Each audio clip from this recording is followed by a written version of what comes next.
शाम तक आप लोगों को इस बात पे तशवीश नहीं हुई कि अभी तक नहीं आई या कोई मामला बन सकता है? वो अक्सर हो जाती है, उसको देर हो जाती थी, हम उसका इंतज़ार वेट ही करते रहे हैं कि शायद आ जाए आ जाए। क्यों, कहीं और भी जाना था उसने? मुझे कहा तो था कि मैंने आगे जाना है, जहाँ पे मैं वो जहाँ पे जॉब करती है ना, जॉब करती है? ठीक है। तो उनकी तरफ जाना है मैंने, तो आ जाऊँगी वापस। तो अभी तक आई नहीं वो। आपको कहा था मैं वापस आ जाऊंगी, फिर कितने बजे तक आप लोगों ने इंतज़ार किया? कब आपने पुलिस से रब्ता किया? कब आपने एफआईआर करवाई?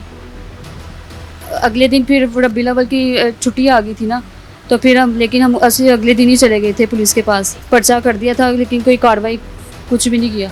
ठीक है। फिर 2 छुट्टियां आ गई थी, तो वो हमें यही कहते रहे हैं कि अभी छुट्टियां हैं, अभी अफसर नहीं है या कुछ भी, कोई उन्होंने हमें कोई कार्रवाई कुछ भी नहीं किया अभी तक। जब कंवल घर नहीं आई तो आप लोगों ने अपने रिश्तेदारों से या जिस जगह पे वो काम करती है या जहाँ पे वो दम करवाने गई थी, उन जगहों पे पता नहीं किया? जहाँ पे वो दम करवाने गई थी वहाँ पे गए थे हम, लेकिन वहाँ पे वो नहीं पहुँची।